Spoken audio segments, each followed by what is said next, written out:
This is KGW News at Sunrise. Yeah, good morning. Thanks for getting up with us on this Sunday. I'm Tim Gordon. This morning on Sunrise, a local nonprofit already has relief workers on the ground in and around Ukraine.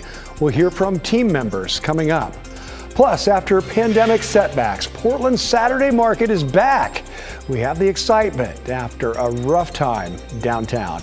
Now let's check in with Chris McGinnis for a quick look at the forecast. Good morning, Chris. Good morning, Tim. Let's take you up to the mountain because it's starting to brighten up a little bit above the clouds here. This is a live look from Timberline. Of course, we're still a little bit away from sunrise. You can see also a little bed of cloud cover here, which is, of course, what we are beneath this morning as we give you the Rose City sky camera here.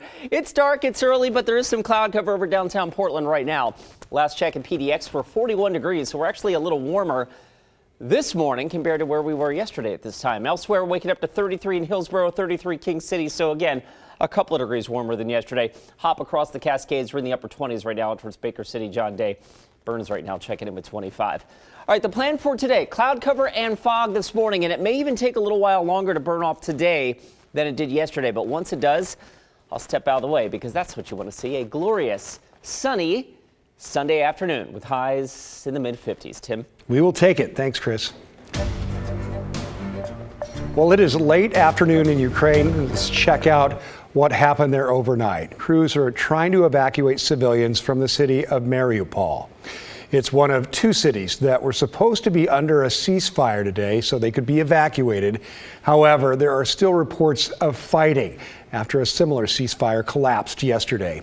Ukraine is asking for more military aid from the U.S.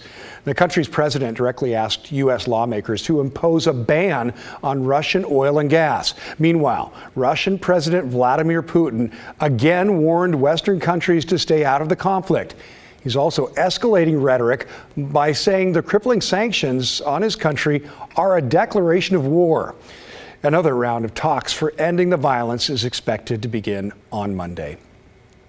A local nonprofit already has relief workers on the ground in the region.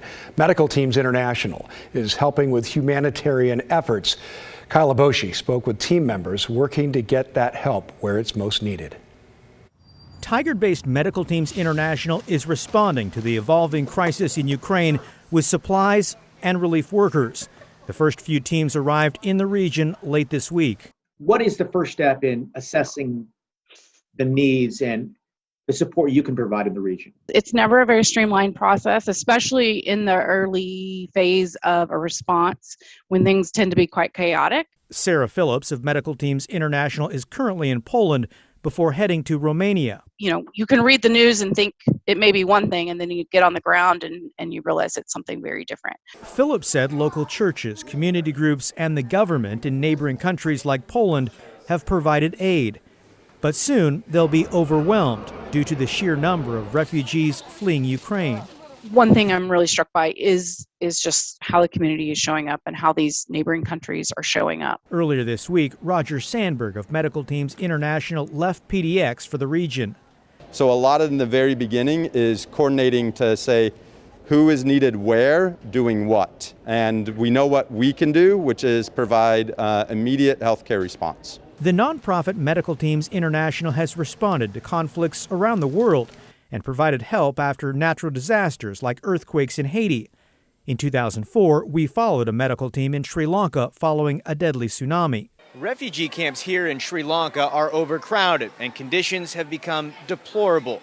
It's a breeding ground for disease. Unlike large NGOs or non-governmental organizations, Medical Teams International says its small, nimble teams have the ability to shift efforts quickly, which may be especially valuable as more than 1 million Ukrainians with varying needs flee to neighboring countries to escape the Russian invasion. Kyle Aboshi, KGW News. Well, Portlanders marched in support of Ukraine on Saturday.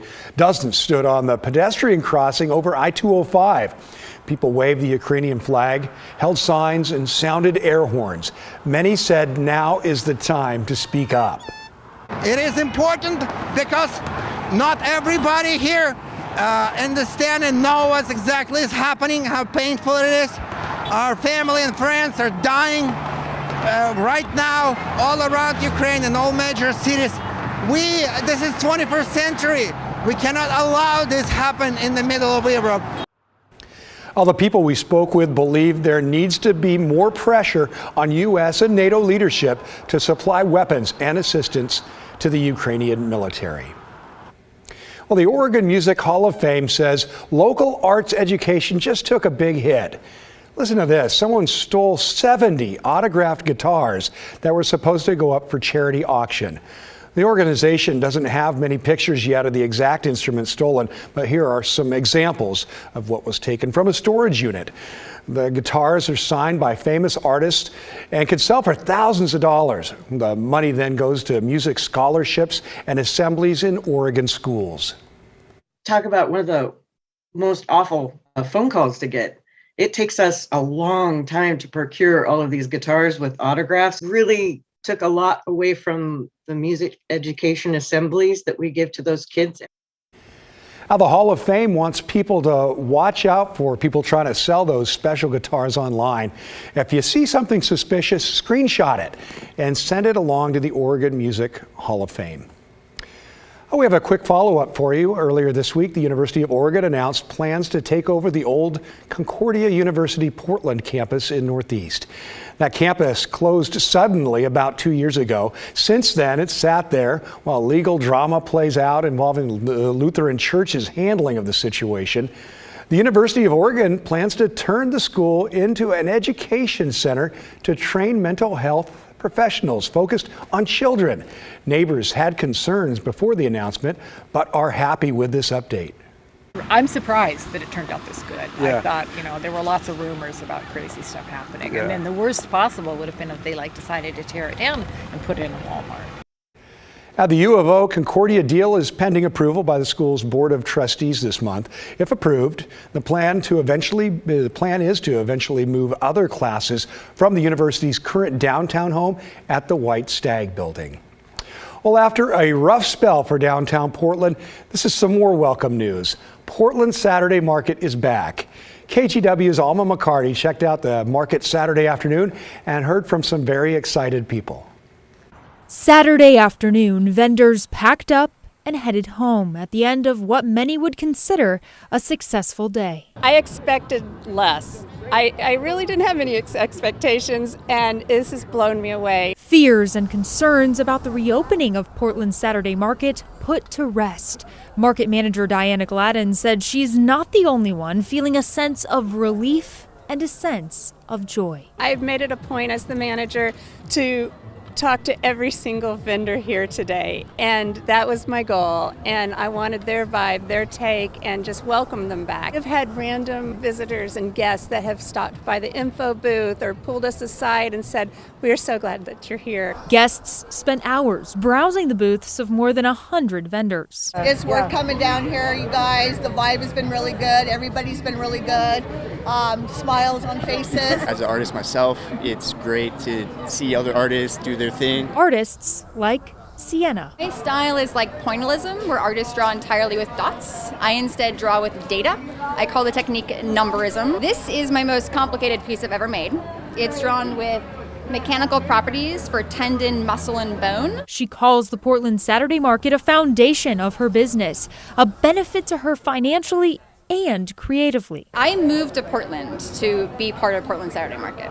So I was originally living in Arizona, and we had art fairs that were scattered across time. And this was the first market I saw that was open air and going on most of the year. Gladden says in 2022, they're scaling back up, not quite ready for a 2-day operation each weekend, but hopeful that could soon become reality. I've had tears in my eyes a couple times because I didn't expect the support that I got. And I thought I was going to be met with a lot of trouble. We are here, and I am 100%. Let's get this downtown back together, and let's reclaim it for Portland.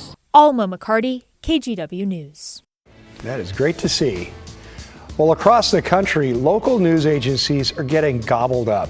And in some parts of Oregon, that means there is no longer any coverage of important issues. Coming up next, we explore the impact and what can be done going forward.